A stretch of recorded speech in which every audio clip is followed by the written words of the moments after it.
delayed, and so on. So, but yes, I am back from my Midwest quilty whirlwind. I think a couple of you, actually, Druid, Robin, and Kate, I think you guys may have all come to the quilt nerding pop up on Sunday, I think. So you've heard a little bit of this, but it's just been a crazy week. And then what you guys haven't heard about is where Jill and I went after Iowa, which I'll tell you a tiny bit about. And I have a couple pictures to share. So, yeah, I did so many things. I saw so many people, lots of my quilty friends, and I got to see some wonderful things. And I got to visit some Midwest states. I think I told you this, guys, before I left. Midwest states I have never visited before. I can tell you, if you've never been to Nebraska or Iowa, it's very flat and windy. The Midwest, duh. These are the things I probably learned in like middle school U.S. geography, that the plain states are very flat and windy. They have short trees. And I saw many, many wind farms. Tried to take some pictures and videos, and they're just, they don't do them justice. They're very interesting things. I mean, we do have some windmills here on the East Coast, but not nearly as many as they have in the Midwest. And I mean, we have more solar, I guess, than they have more windmills. So anyway, oh gosh, you guys, I don't even know where to start. So let me just do some announcements first, because that's the easy stuff. So if you tuned in to Quilt Nerding on Sunday, you know that Jill and I have added another giveaway. So we've got 2 giveaways going on. And the first one is Pam Week's portable patchwork.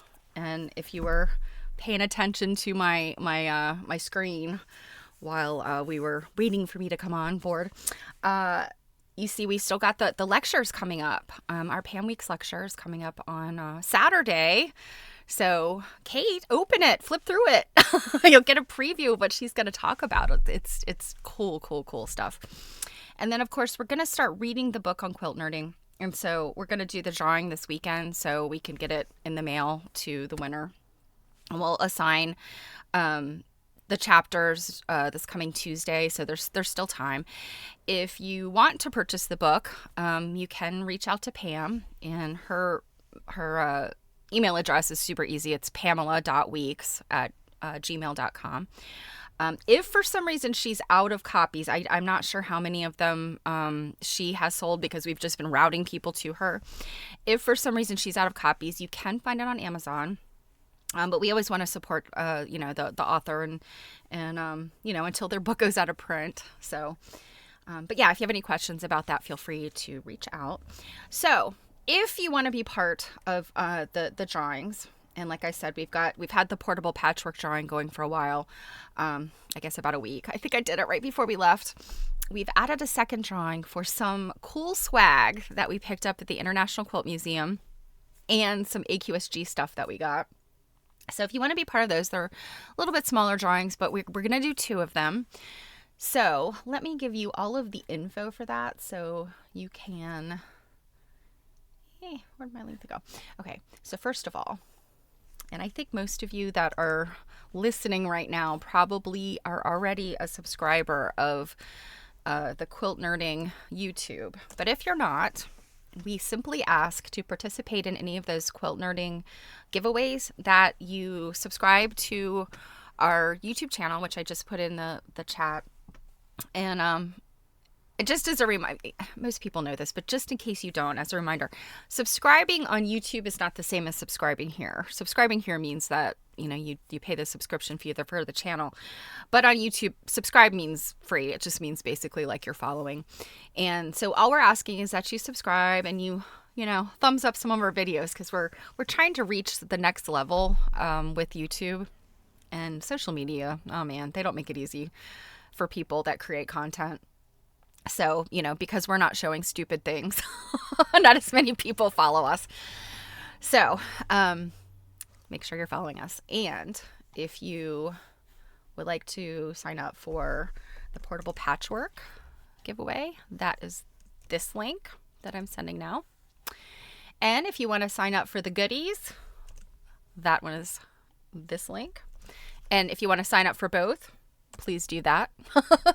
And finally, if you would like to attend the Pam Weeks lecture, you can register on my shop. It is $23, and you don't have to be available this Saturday if you're not available at 6 p.m. Eastern time this Saturday. But we know people have lives, and if you're busy on Saturday, the recording will be available for a week, so you'll have time to watch it. So I think those are the announcements. I have done my job. Jill will be happy. So back to cake. So, of course, you guys know I started on my journey last Thursday, and very early in the morning, I was to leave like 5 o'clock in the morning. I think I had like a 5:30 flight, and I was to go to Chicago and I had a little bit of a stop in Chicago, like not long. And then from Chicago, I was going to Lincoln, Nebraska. And I was supposed to be in Lincoln, Nebraska by like 11 o'clock in the morning, which is wonderful. And I was hooking up with my dear friend, Mary Kay Waldvogel, and we were going to go over to the University of Lincoln, our University of Nebraska at Lincoln. And Lincoln's a college town, by the way. The university is got all kinds of things and of course they're associated with the International Quilt Museum. And we were going to go over there and look at their archives. And because there's some new things that have been donated, or I don't know if you call it donation, I don't know, where you give all your files to an archive. And there's some new stuff. Michael James, pretty famous quilter, he not long ago sent like 80 boxes or something of all his files. And I mean, starting in the 70s all the way through not long ago, he had sent all of his files, and we wanted to take a look at those. And then Mary Kay actually sent some of her files there. And so she wanted to check on something in her files that she didn't have a photocopy of. And so unfortunately, late Wednesday night, we start getting your flight has been canceled. Your flight is delayed by like 9 hours because there's all these storms in the Midwest. And I'm sure that last week, all of you, no matter where you live, unless you're like on the coast, probably dealt with that. So I started trying to reroute myself, and I ended up rerouting myself from Baltimore to Denver to Omaha. And Omaha's about an hour from Lincoln, so that had been my plan. Well, I did get to Denver. I hooked up with a few other people that were going to the International Quilt Museum for the thing I was going to. And I found out that they were on a flight directly to Lincoln while I was going to Omaha, and their flight was not full. So I kindly asked a gate agent for United to see if I could get on their flight. And it took a little bit of wrangling. And I promise you, I was very, very nice. But this gate agent was not having any of my niceness. But anyway, she finally rebooked me and gave me a boarding pass. So I made it to Lincoln by like 3 or 4 o'clock in the afternoon. Still had missed the day of research. So that was kind of a bummer. But we got to go to dinner that night with all of our quilt-y friends. We were there for an AQSG planning retreat that I'm a part of a committee. And so we got to have dinner with, it was probably 10 of us. It was really fun. And then the next morning, we didn't have to be at our meeting until 11 o'clock. So Mary Kay and I got up early and got a ride over to the archive and got to see the things that we had requested. So I didn't have, the hours and hours I wanted to have to look through, but I had specifically requested some files, and I did get to look at those things, and I got pictures of them. So I'll share a couple of them. It's my bicentennial research. A lot of it is just kind of written things. It's not super interesting to look at. It's more of like intel. But I took a few fun pictures. I'll show you. And then we're off to our meetings. And of course, our meetings were all day on Friday and Saturday, with a little tiny bit of time in between to look around the International Quilt Museum. That's probably my greatest regret, is that I did things on my breaks like looking at the museum shop and going to the bathroom because I did not get a chance to really, there was some of us were racing up to galleries to like do, a quick spin around on a 15-minute break. And I wasted my breaks. So I did not get as many pictures and did not get to look at as much stuff at the International Quilt Museum as I wanted. But I have some plans. I have some plans to get myself back to Lincoln before the year is out. We'll see how it goes. So it might involve applying for some grants, etc. But I have some new like research threads I want to pull on.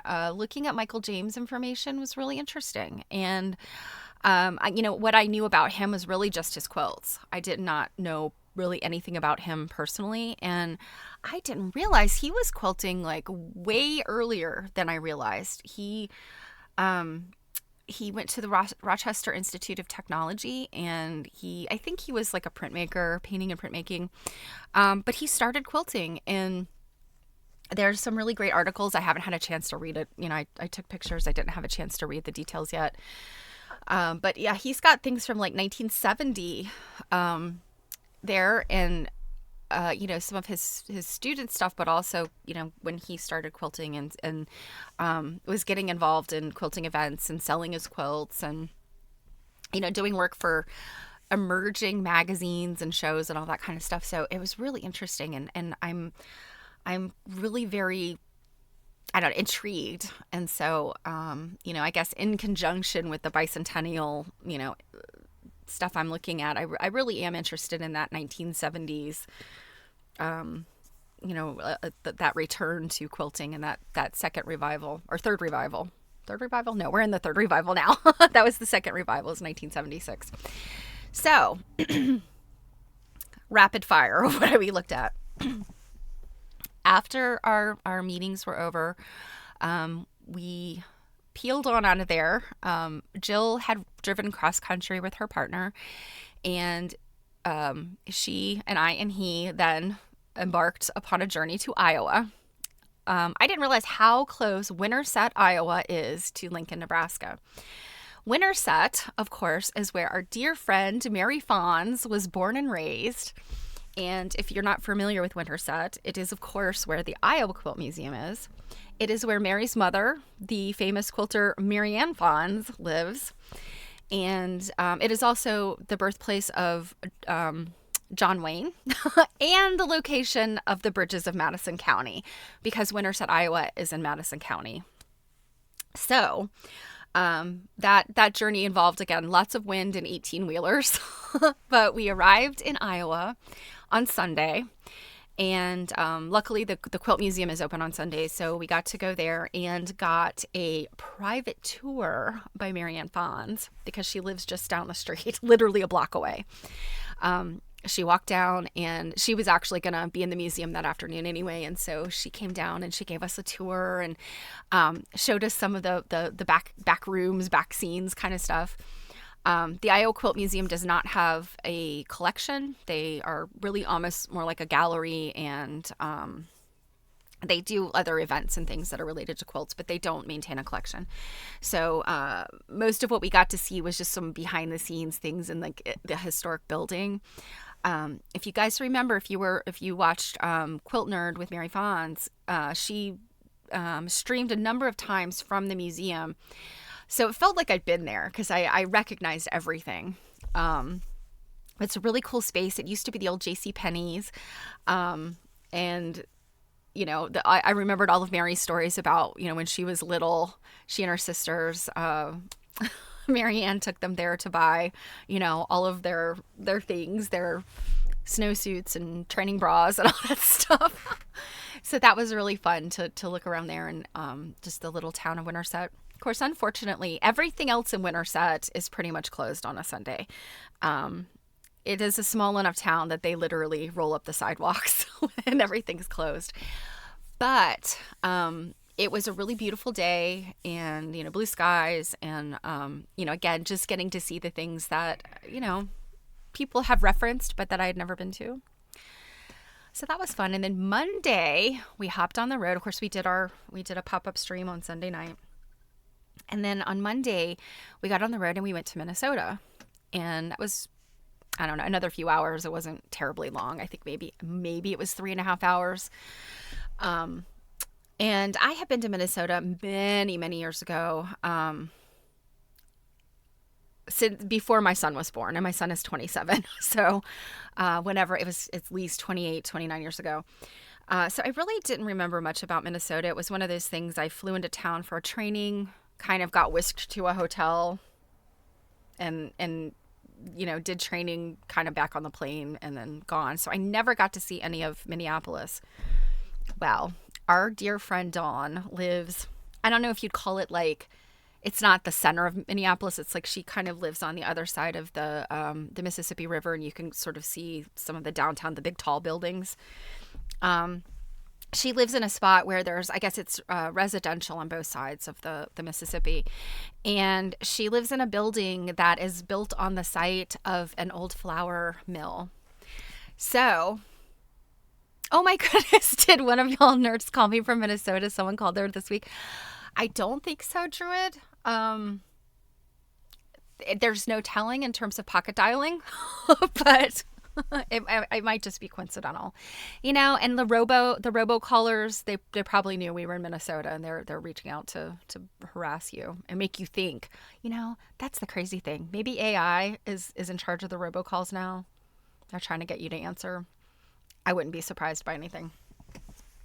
But this area where Dawn lives is, like I said, on the site of an old flour mill. So the building had some really cool things from the flour mill, like a flour sack. So I got a picture of that on the wall. And I think Pillsbury also had something down there. So you could still see some of the old buildings, some of the way the river was dammed to create the water flow, etc. I have a picture. It's not super, but yeah, it just pictures never do it justice, Also, Dawn took us on a little tour of this island, and this is crazy. Nothing looks the way it does, from when you're up, in a building, you're looking down. Everything looks like very small, I guess. Well, as it turns out, looking down the river, there's actually an entire island sitting there in the Mississippi River. And when we went out, went to a couple of antique shops and went to lunch, and she drove us around this little island. And it is the coolest thing. There was, all kinds of cute little houses, and I was just gobsmacked. I didn't get a chance to really take pictures because I just was like, looking at everything. But if you check out Nicollet Island, Minneapolis, on the Mississippi, and you'll see some cool stuff. There's one house that's been for sale for about a year on the island, and if you look up in Zillow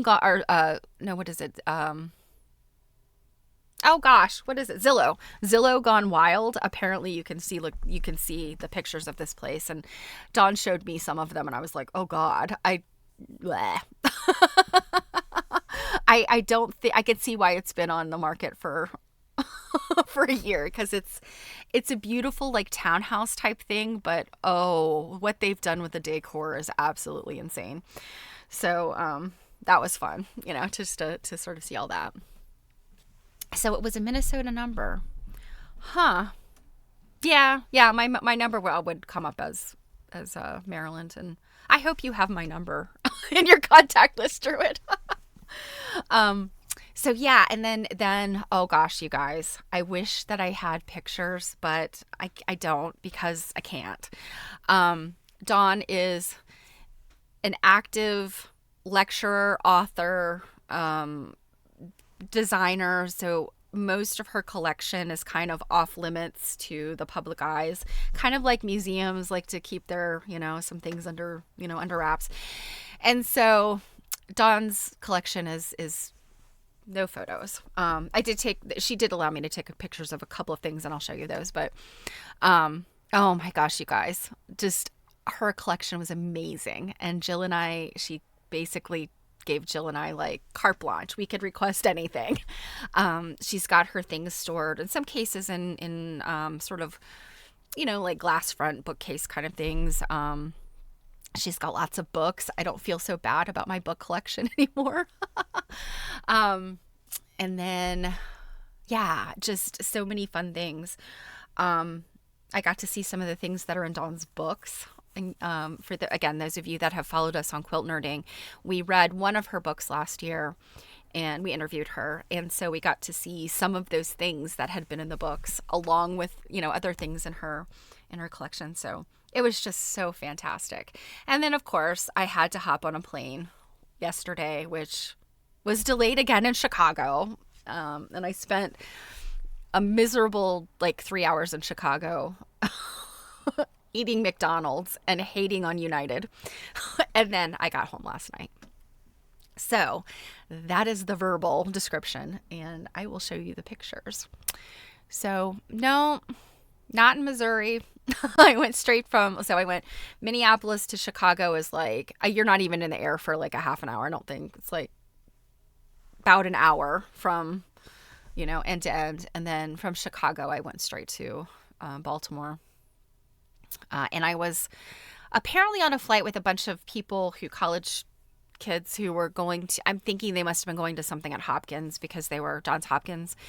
They were talking about some biochemistry and neuroscience kind of stuff. And, I had to stop myself from eavesdropping on their conversation because I was like, stop filling your head with stuff. So,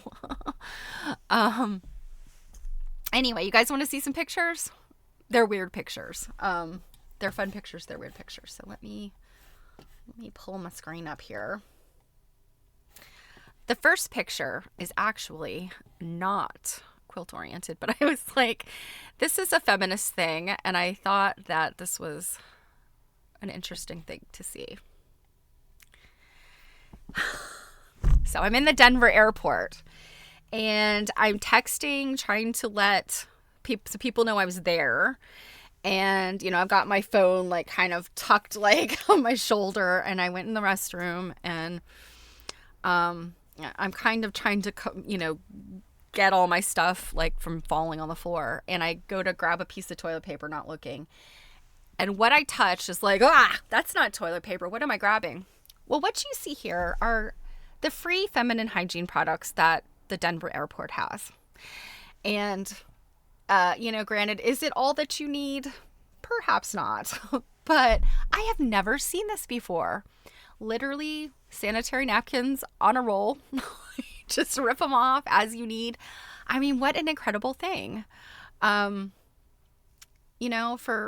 folks that need sanitary supplies, there's we always talk about that pink tax.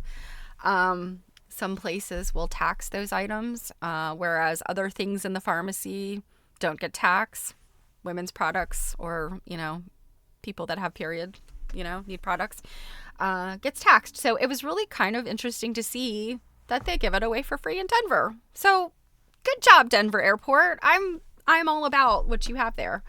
So yes, feminism. All right.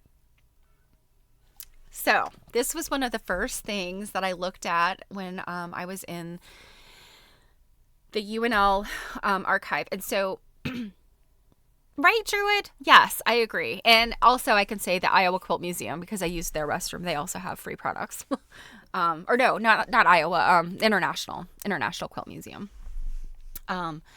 So, hey, Bisbee. Oh, yay. No doom scrolling. Doom scrolling, poo. So what you see here is one of the things that I knew I had found in the index of the UNL archives.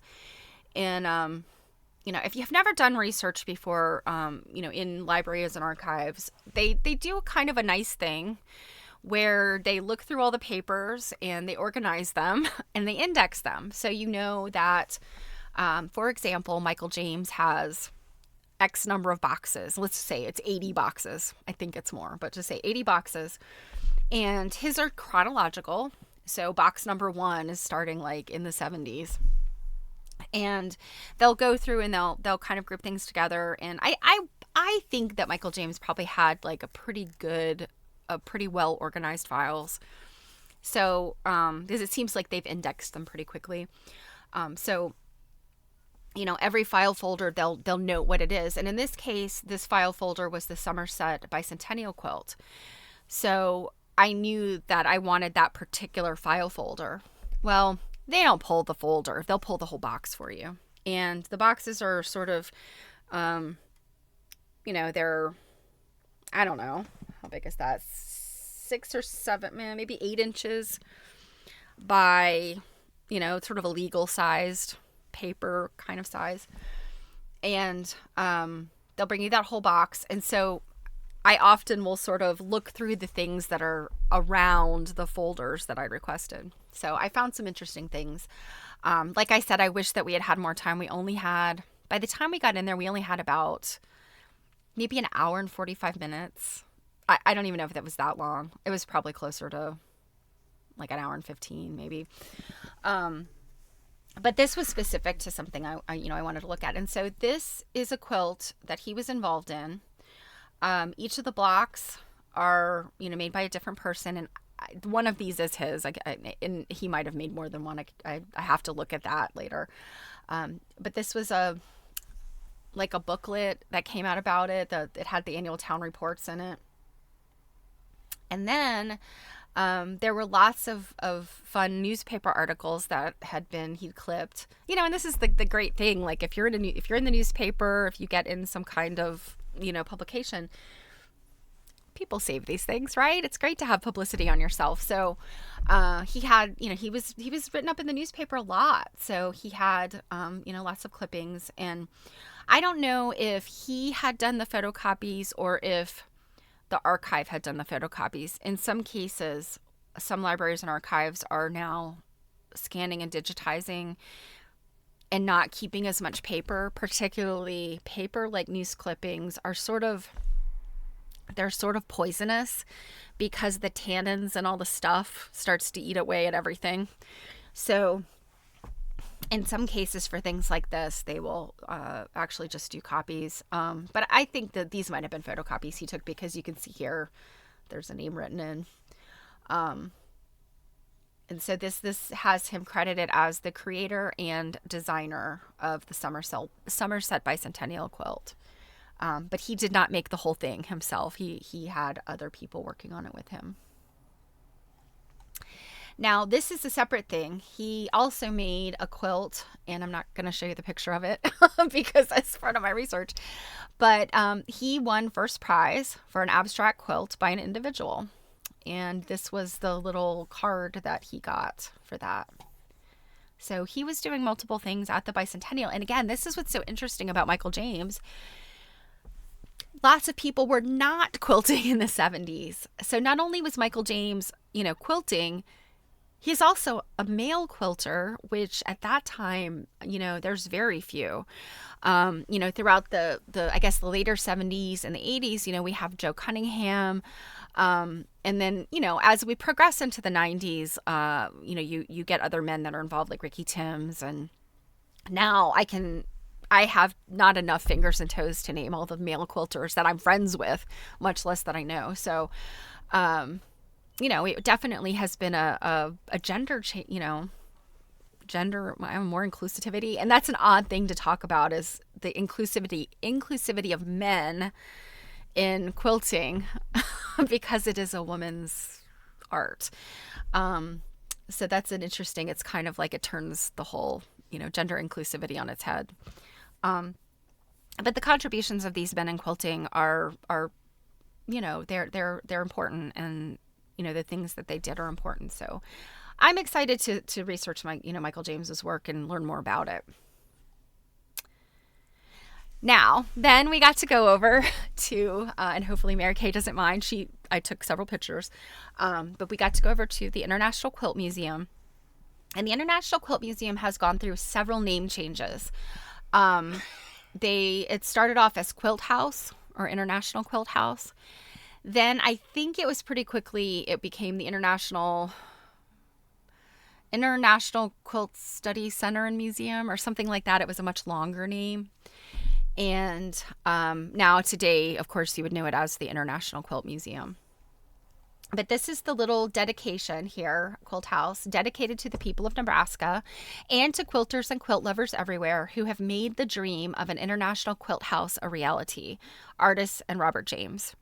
So if you're not familiar with the history of this, Artist and Robert James, they had a massive quilt collection. I mean, we're talking like over 1,000 quilts. And when they were doing sort of their what do you call it? Your estate planning. They decided that they wanted to invest and create a quilt museum with their quilts. And so they worked with the University of Nebraska, and I don't know all of the financial stuff. There's a very long history there. Jill actually got the book about the history of the museum. So I'm hoping to read that someday when I have time to kind of get the real understanding of how it all rolled out. But the story that Mary Kay told me, which I loved, was that when it opened, I saw a picture. There was a line of people, lined up to get inside, and she said that artists broke champagne right here on the wall by this quote. So I thought that was really cool. And of course, Artist James is no longer with us. And so Mary Kay was, showing that off, and it was really sweet. This is by, it's called Crazy Eights. And it is by, oh my gosh, you guys, I'm a terrible person. And I've got my phone. One moment, please. Let me look this up because I want to make sure I have this artist's name. This is on the wall right outside the conference room at the International Quilt Museum. And that's another thing. The International Quilt Museum, you quite likely have seen pictures of it. Again, if you're a quilt nerd coming from Mary Fawn's Quilt Nerd stream, you know what some of the things look like inside the museum.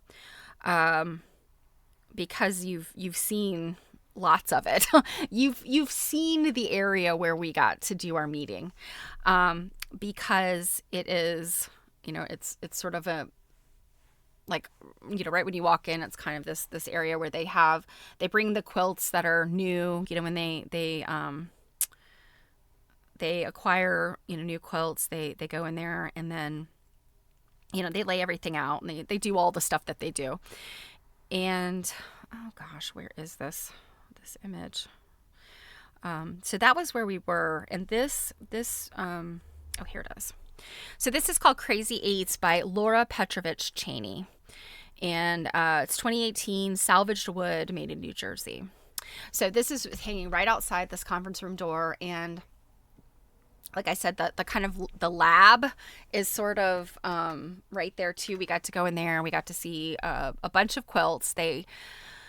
Because all of these AQSG people were in town, they said, if you guys have breaks during your meeting, we'll pull quilts for you to look at and let us know if any of those quilts you specifically want to see.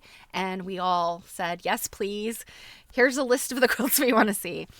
And I got to see an Yvonne Wells quilt, which we showed off on the Quilt Nerding stream on Sunday.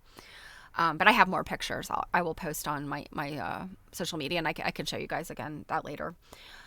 But anyway, they also have, things that are not actually fabric quilts. I mean, this is wood. So that was pretty neat. And they just have other things that are on the walls. Oh, thanks, Druid. You grabbed it. Yeah, so yeah, Geographical New Jersey. Yeah, she's a New Jersey artist. I have many more pictures of this too, but I'm going to wait because I think that we can do a whole thing on this to give you much more information. Oh, the dimensions don't want to be copied. Yeah, it's not real big. It's probably, I don't know what, you probably can see them, but it's it's kind of like the size of a picture that you would maybe hang above your couch. Like, it's not huge. It's certainly not quilt sized. It's sort of, wall quilt sized. So what these are, and there's a lot more of them, are the children's and doll quilts. So a crib quilts and doll quilts collection of Mary Gormley.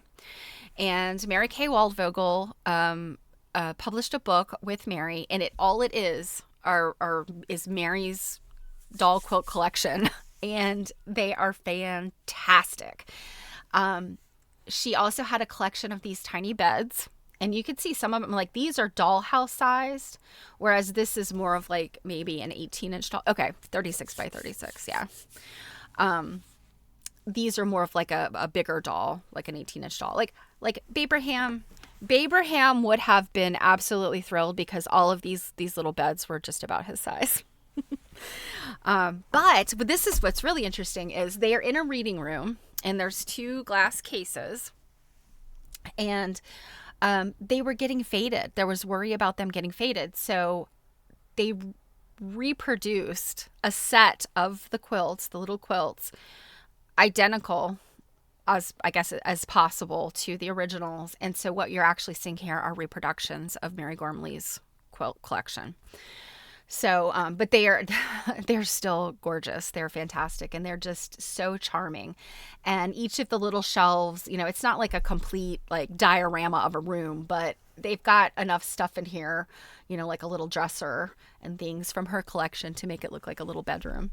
So, I did not get very long with these. I literally was like snap, snap, click, click, snap, snap.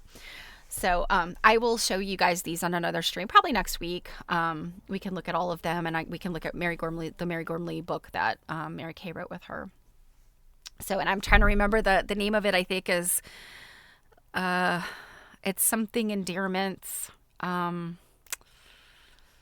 It's one of Mary Kay shows up in a lot of books. She has written a number of books, both by herself and with others.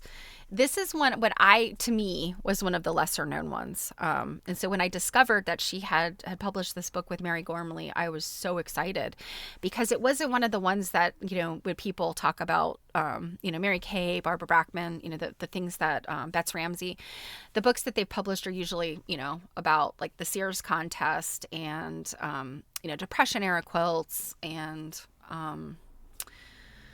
like their Civil War quilts, etc. The doll quilts are, maybe a little bit more niche, I guess. And so I didn't learn about it until Childhood Treasures. Yes, thank you, Robin.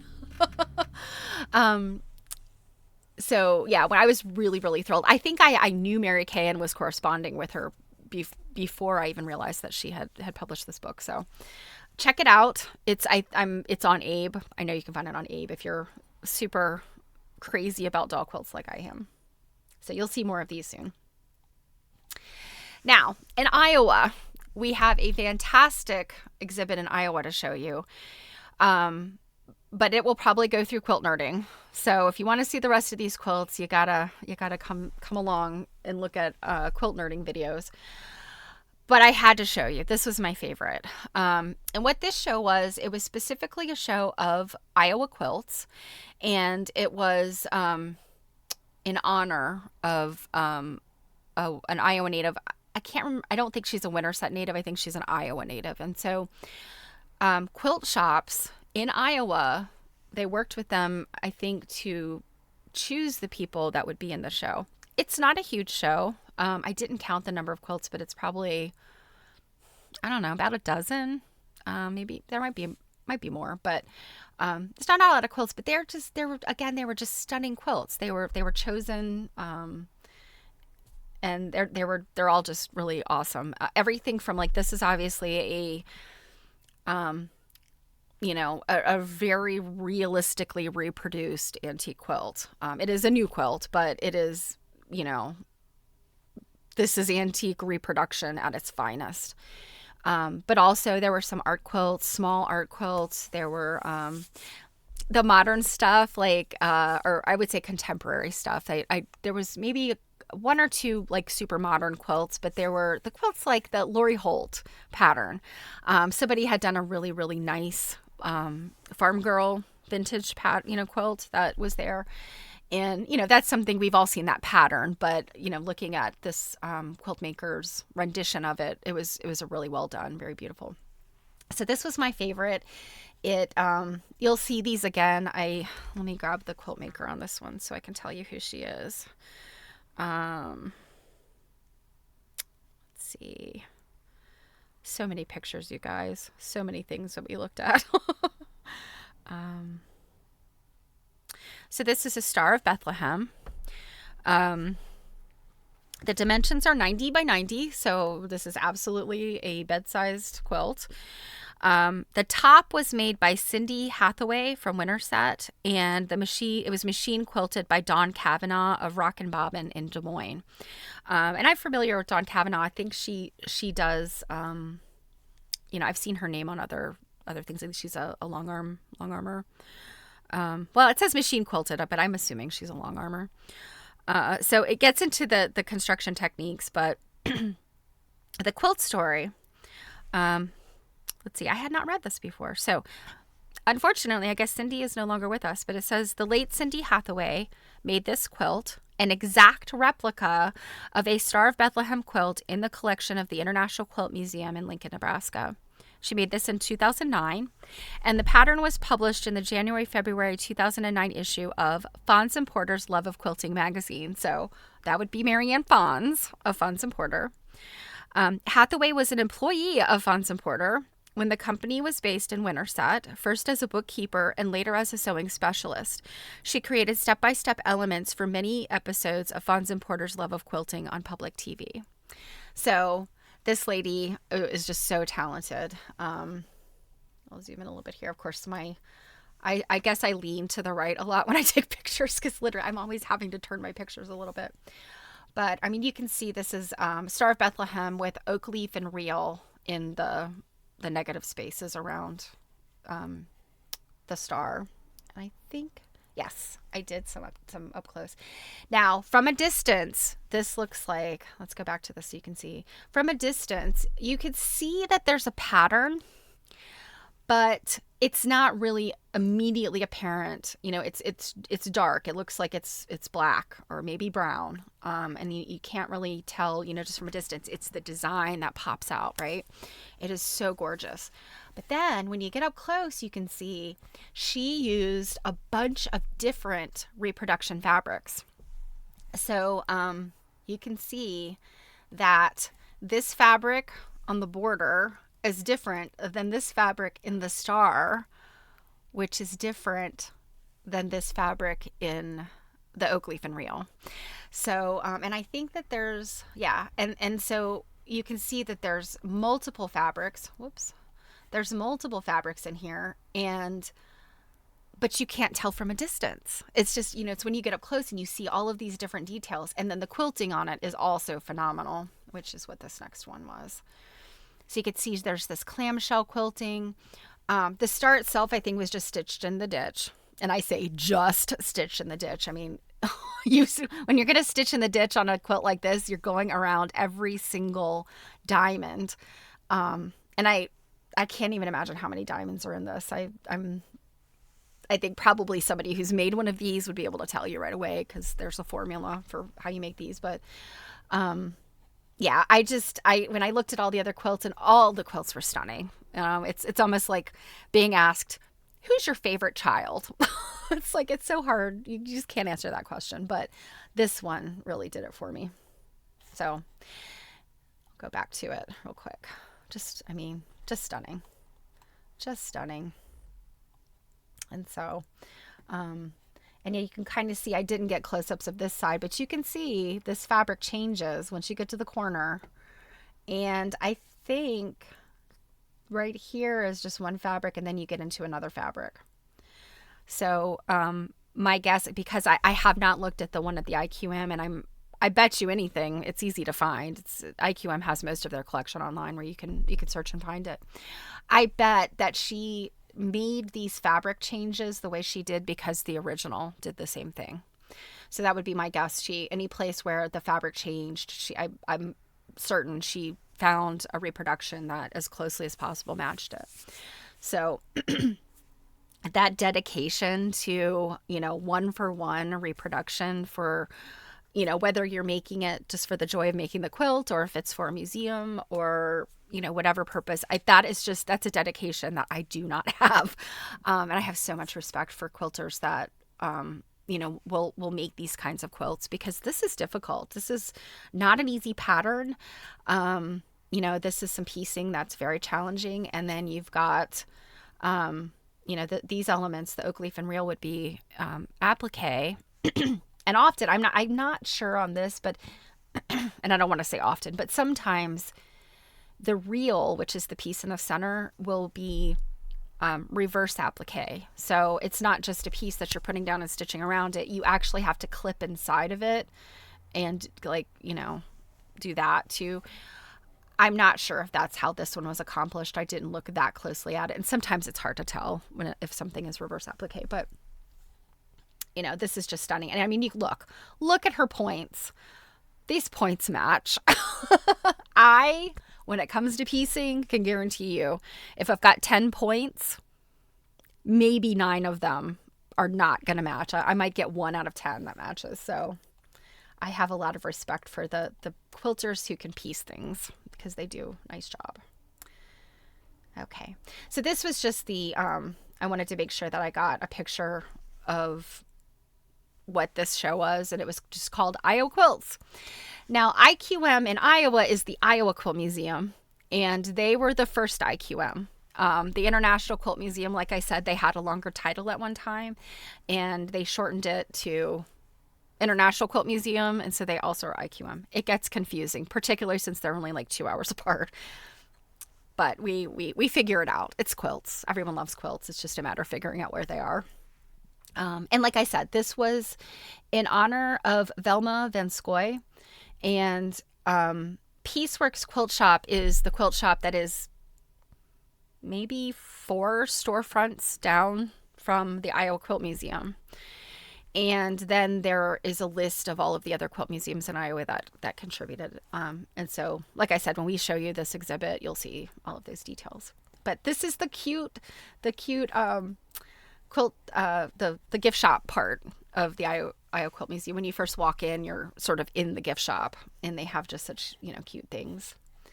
I had to window shop, you guys. I did get an Iowa Quilt Museum pin, but I had to window shop because my budget was starting to dwindle. Now, then we went antique shopping, and I was able to procure a couple of small items. I added a shoe pin cushion, one I had not seen before.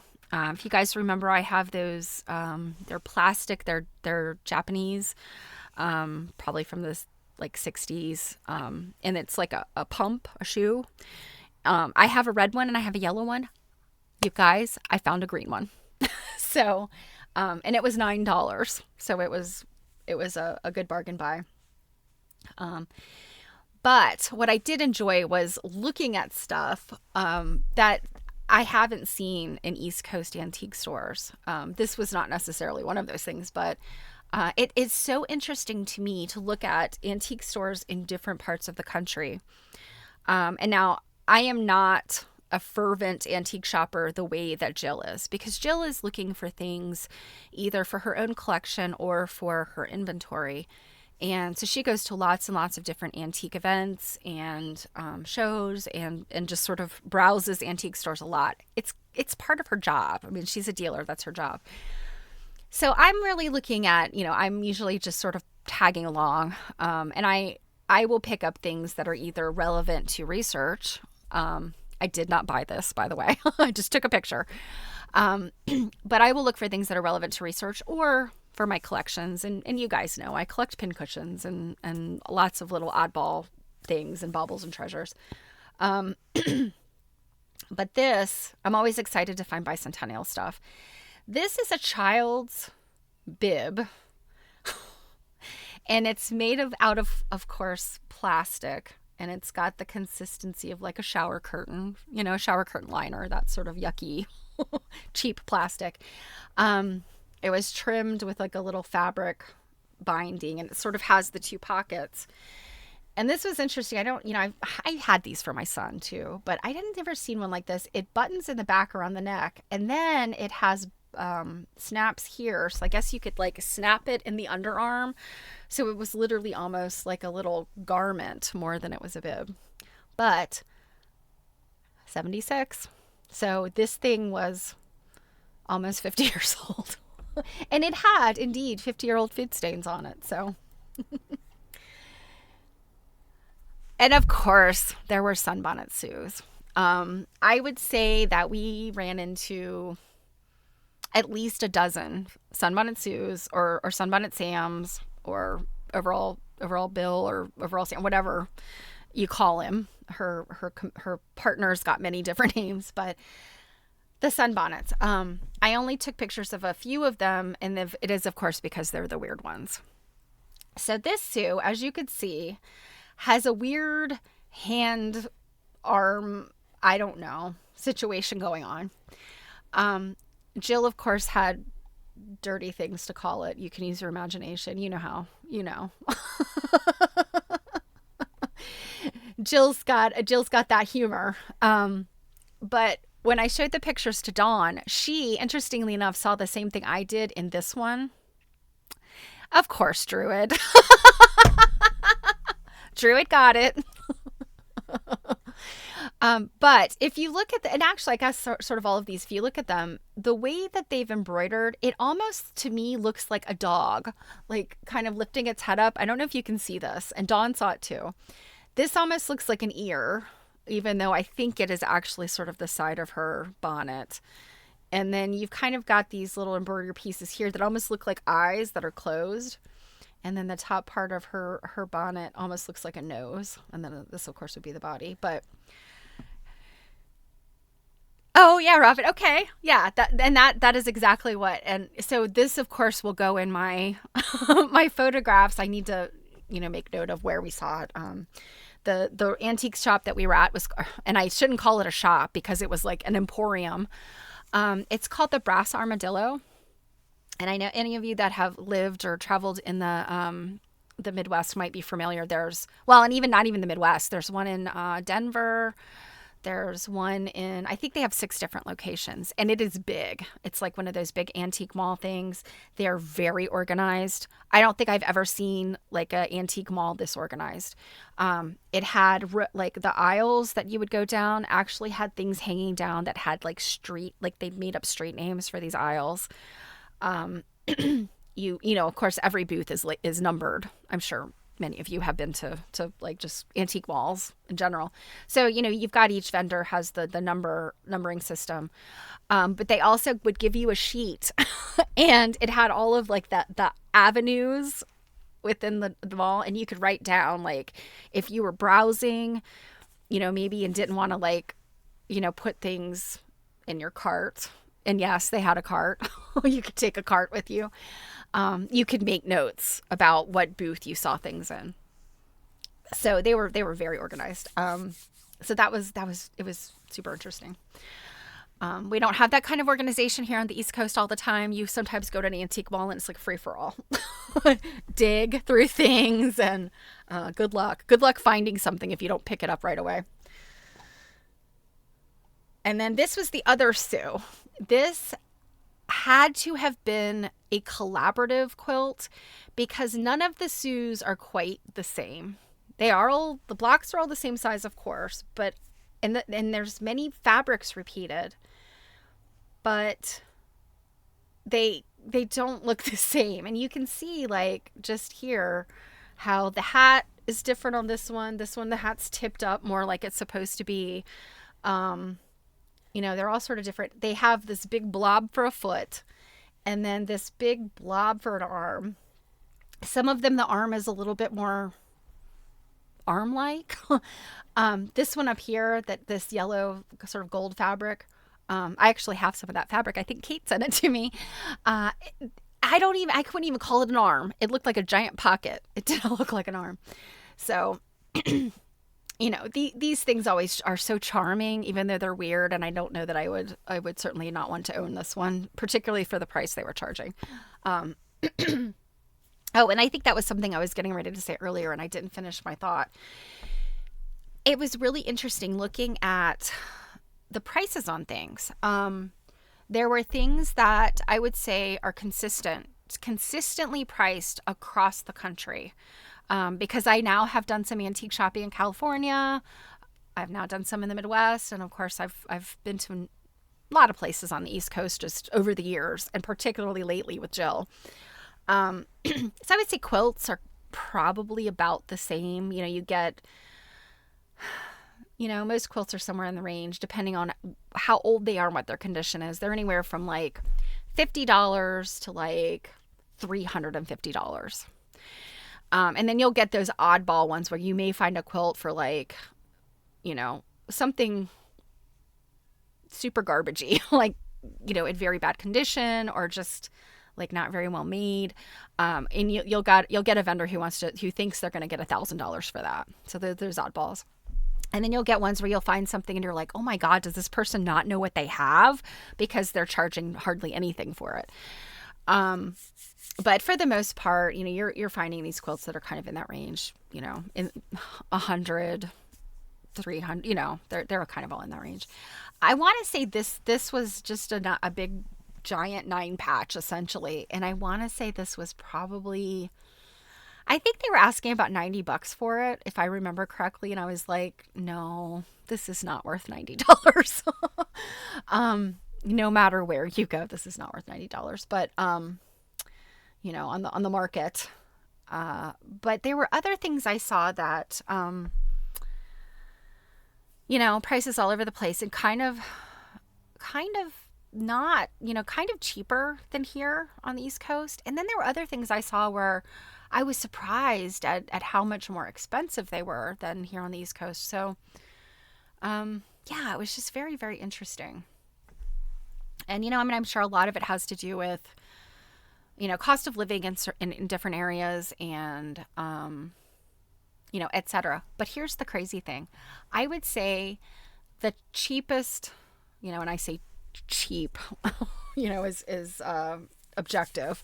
But I would say maybe the most affordable of antiques I found in California. And you would think, particularly say around Los Angeles and San Diego is mostly where I've looked. You would expect those to be particularly affordable areas to go antiquing, but they were. I felt things were more affordable than they are in the antique stores, definitely here on the East Coast, but also some of the Midwest stores were more expensive. So that was so interesting to me. Now, are the antiques the same?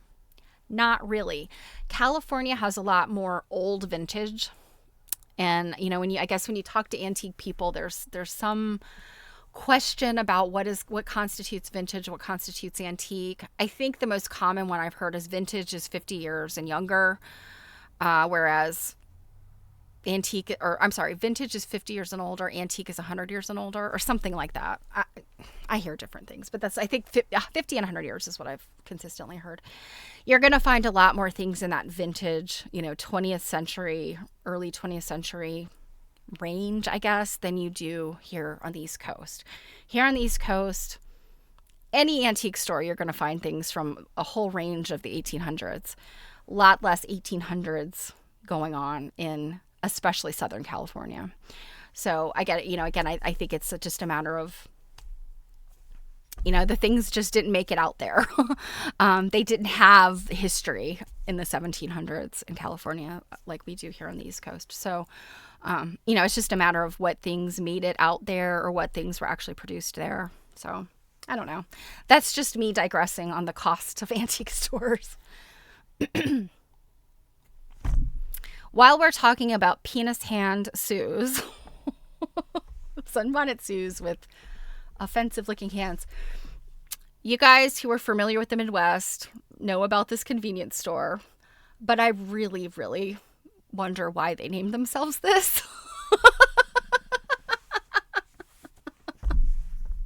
And I'm sorry. I hope this offends no one.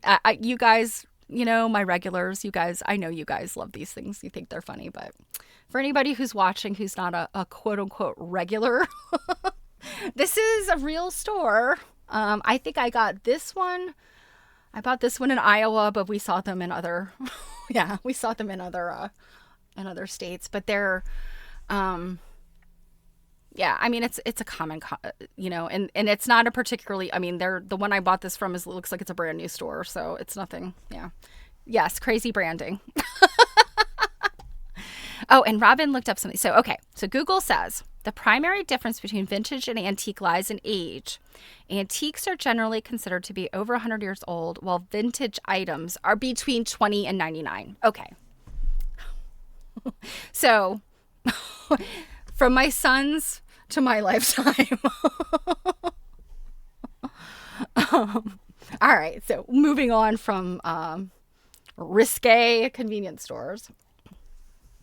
So I know I mentioned that we stayed with our friend Dawn, and her building, the building she lives in, is on the site of the Phoenix Mill Company. And downstairs in the community room, because it's condominiums, the community room, they have framed things from the Phoenix Flower Company. This is a flour sack. They also had some framed stationery. But of course, this is the thing we all want to gravitate towards too, because people made quilts out of these. So I thought this was cool that they had obtained one of these and had it framed. That was pretty neat. And then this is out on the terrace of the condo. And what I was trying to show here is that there still is a silo and these, I don't know what you call these, grain chutes, grain. I don't know what you would call these kind of things, but that part of, and I think that's Pillsbury. That's not Puritan. But that part of it is still there. And then you could see there's lots of these old buildings are still there right in this area of Minneapolis. This, of course, this condo building is new, but lots of these old buildings around it. So that was pretty neat. So you're in this very modern building, in terms of being able to live there, which is awesome. I have to say, coming back to my own, hovel of an ancient house, was a little disappointing after being in this gorgeous condo that has art and, no windows that blow cold air in. It was very nice, but also very cool to be in this sort of, area that has all of these old buildings and things. So this is the view off of the terrace level of Dawn's building. And it's a very nice terrace. It looks like a fantastic place to hang out, like in the summer, have a few drinks. They have a grill and everything that you can, I guess, reserve to cook, and it has like a pergola kind of thing you could sit under. It was very lovely. But this is the Mississippi River. And I think, if I'm remembering correctly, this building here, I'm drawing a blank. I can't remember what this building is, but there's sort of some art centers kind of over here. Nicollet Island is back on the other side of this bridge thing. And then you can see the dam. And this would have been, the river back in the day for these flour mills, grain mills that was the power for these these mills. There's all this kind of stuff down here. I'm not sure what that is, but I think it's associated with, is it the University of Minnesota, or it's one of the colleges, universities has like a lab kind of thing down here that's doing lab work with the river, and I don't know, it's geological water. I'm not sure, but sciencey stuff, sciencey college stuff is happening right here. But this picture does not do it justice. This picture makes it look like garbage compared to what it looks like in real life. At night, all of the buildings, they have things lit up. There's like these twinkly lights over here. It was so pretty. And then of course, sunrise and sunset. The sunset was over here. I did not get up early enough for sunrise, but it's still supposed to be very nice. And then I think, the sports teams, depending on who's winning what, they'll do colored lights and stuff for the sports teams. So it was a pretty neat. And then this is looking the other direction. So, the the dam and stuff was that way. And then this is looking that way. And so you can see some of the other big buildings. I think she said this one at one time was the tallest residential building in Minneapolis, was this building right here. And I can't remember how many floors it is, but it doesn't look, well, obviously it looks big, but in comparison to all the other buildings, on the other side, it doesn't look that big, but I think at one time it really, really was. And then this is kind of, I think, all of like your downtown financial district kind of stuff that you'd recognize in any major city. And that's just another picture of that same thing. So Donna's an absolute sweetheart and really indulged us. So she bought us our favorite sodas, and Jill at some point had seen queso and chips served this way. So served in a like a margarita or a big martini glass, and then with the chips all around it. So Dawn had bought us queso and 2 different colors of chips, and she had these beautiful little fruit compote vessels, and so she made us our own appetizer of queso and chips, and this is at Dawn's house. And of course Jill is enjoying being indulged. And you can see one of Dawn's beautiful quilts here. I think this might be one she made. I don't think it's a antique. And then of course the obligatory close-up of the delicious appetizer. You too can have a fancy appetizer meal if you just get some queso and put it in a margarita glass, a martini glass, or a fancy fruit compote. This is the only way I'm eating chips and queso, or chips and salsa. Salsa would go in there very well too. Yeah.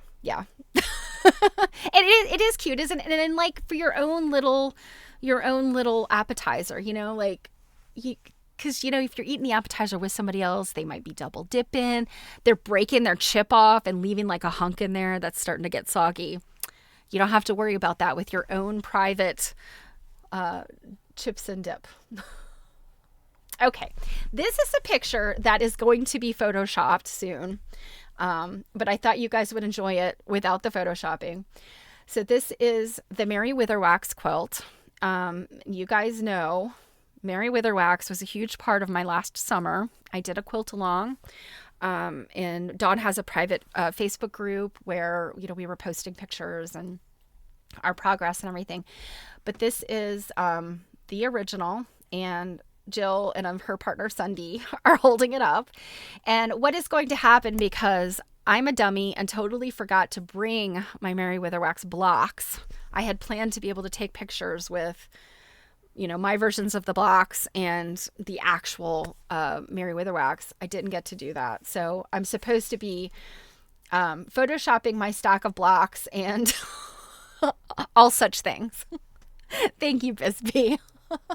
We were having such a good time laughing and being silly, but it was so fun. I got to look at and touch the original.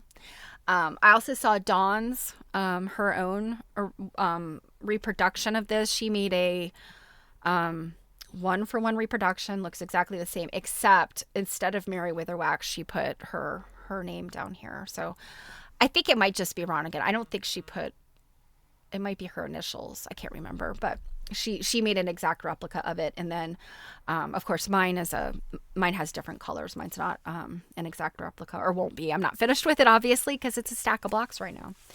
So, but that's what this was. And theirs will be another one. So I could point at this, and then I can put the the block there. I can Photoshop it in. One does what one has to do when one forgets to bring things. Okay. Now this actually came from Lincoln. Before I arrived, Jill had gone antiquing with a couple of our friends, AQSG friends.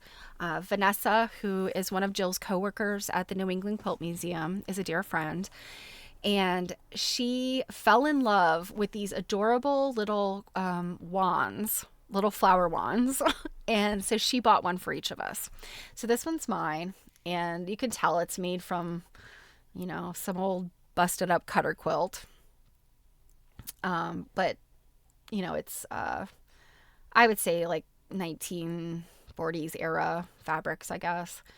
Could be feed sack. I'm not sure. I don't want to say it's feed sack because I feed sacks are very specific, and I don't want to say that they are, but it's kind of got that vibe to it, that kind of cute 1930s, 1940s stuff. And it's literally a stick, but it's so cute. It is so adorable. I took a picture because I do not have it with me. I got a few books and things from the Iowa Quilt Museum or the International Quilt Museum. They had a $2 a book kind of book sale. And then I got some fun little gifts like this. And I was so afraid if I took it on the plane, it was going to get broken. So what I did, because Jill was driving, Jill became my pack horse. So Jill has 2 bags of books and things that I picked up there and my wand. So when Jill and I hook up again next month, I will get my wand back and you'll see it. But it's just the cutest thing. And I mean, what a cute idea. If you have, some scraps or, God forbid, I hate to talk about cutter quilts, but there literally are some quilts that are beyond, repair and don't really necessarily have any significant historical value. And if they have no sentimental value, I think it is okay to cut them up. But I mean, literally, it's got to be all that. No historical value, no sentimental value, and really trashy shape. Those are my 3 that it's okay to cut into a quilt. And so if you have that, what a fun thing to make, to do these little things. And they would be cute for a child, but also very cute for an adult that loves things like that. Now, I did remember to bring my benefactor's diamonds. And so what this is, Dawn let me take a picture with the original. This is the original sewing roll. This is mine, the one I made, and then this is her reproduction. So, Bisbee, I'm so glad that you could stop by. Have a great night, and hope to see you next week. Yeah. So the reproduction and the original are on the cover of her pattern, which you can find on Etsy. It's Collector with a Needle. I'm sorry, I forgot to grab the link for this if you were interested. But you go on Etsy, search Collector with a Needle, you'll find the pattern.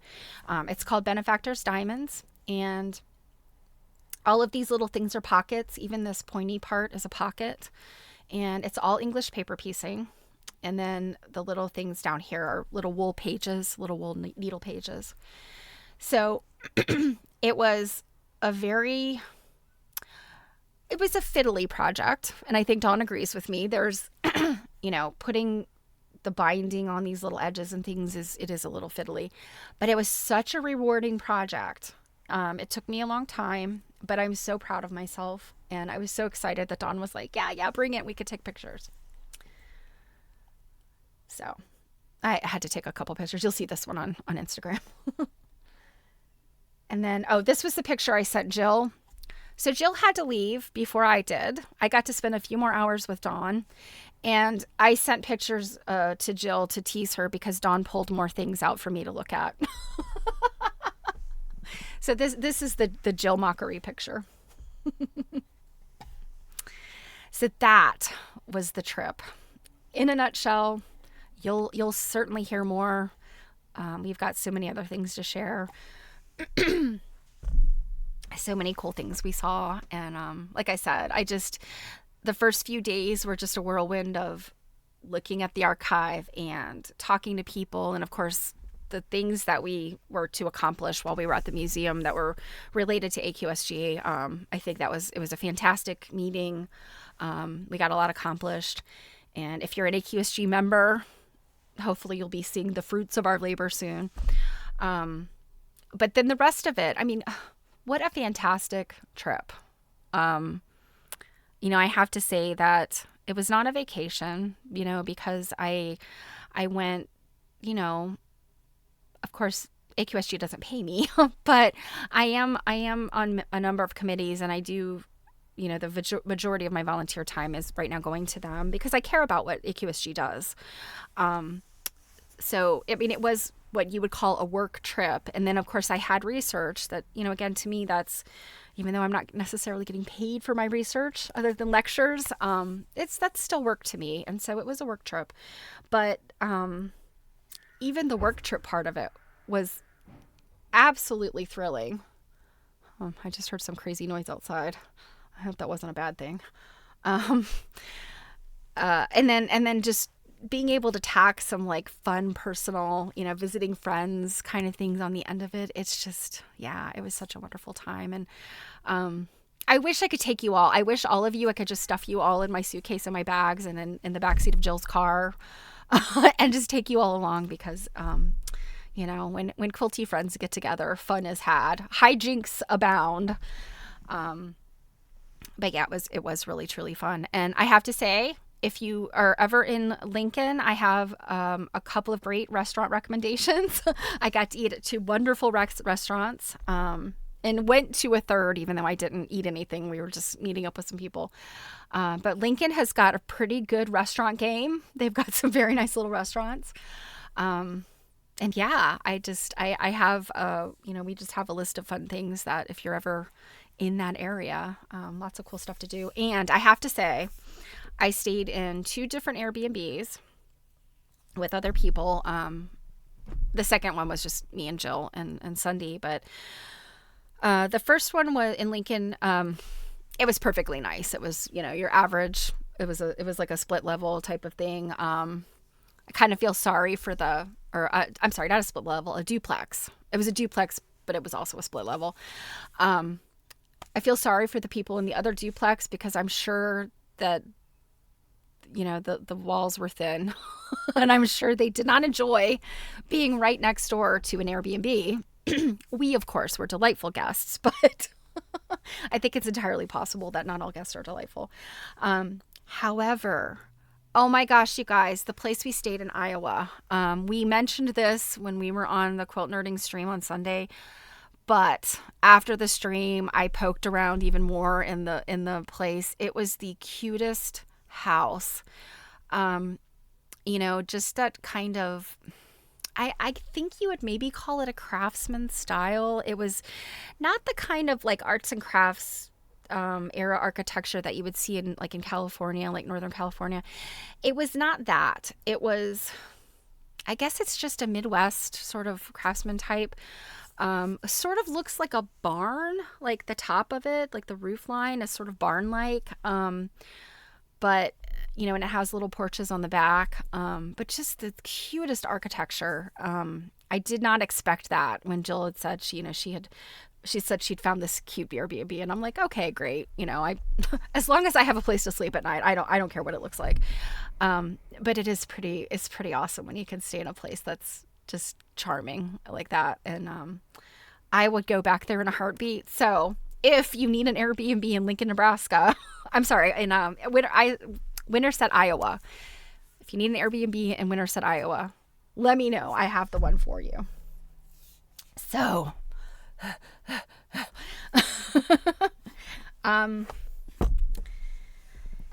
it's almost 3:30 my time, you guys. I had intended to read a little bit. It was going to have to be a half chapter. I think I'm going to say goodbye now because I am having trouble with my voice from all the talking and all the dry air. I had no idea y'all in the Midwest have some very dry air. I was not expecting that.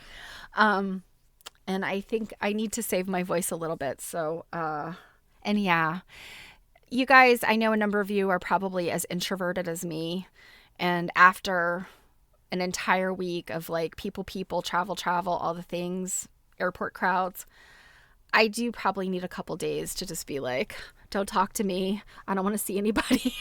So yeah, I think we'll end it here, but I will be back on Monday, of course. I think you guys might want to see the Mary Gormley stuff on Monday. I think that might be fun to look at, the doll quilts. So tentatively doll quilts for Monday, unless I look through my stuff this weekend and decide to do something different. And we'll pick up on the Carrie Hall reading. We're getting into the 20s in the Carrie Hall reading. So, yeah, I think, let's see, we'll be going into chapter 7, which is 1916 to 1926, also called the post-war sexless period. So, it's funny how Carrie Hall, she's got a lot of, hoop skirts to nudity, and then she's talking about how the 20s were very sexless. So, yes. Oh, thank you guys. Thank you, Kate. Thank you, Robin. Yeah. I probably drank a gallon of water day before yesterday. I thought I had been like hydrating, and I mean, you guys know I have a little bit of a Coke Zero addiction. They I could not find Coke Zero to save my life in Nebraska. So, oh, that's okay, Robin. Yeah, all good. Happy birthday to your granddaughter. I can't remember which grandbaby this is. I don't know if it's a first. Is this the one that was born last year? I can't remember. But I hope you have a wonderful time. So, let's see. Yeah, I think that's everything for now. And you guys have a fantastic weekend. Enjoy your Friday Eve. And I hope Friday is a wonderful one. And, okay. No worries, you guys. Oh, okay. It's her second birthday. Okay. Fun birthday nonetheless. And it's a priority, I know. We don't mind missing you, because a granddaughter's birthday only happens, a second birthday only happens once. All right, guys, you have a wonderful, wonderful weekend, a very happy Friday, and I will see you on Monday, unless I see you at the lecture. Take care, guys. Mwah, mwah.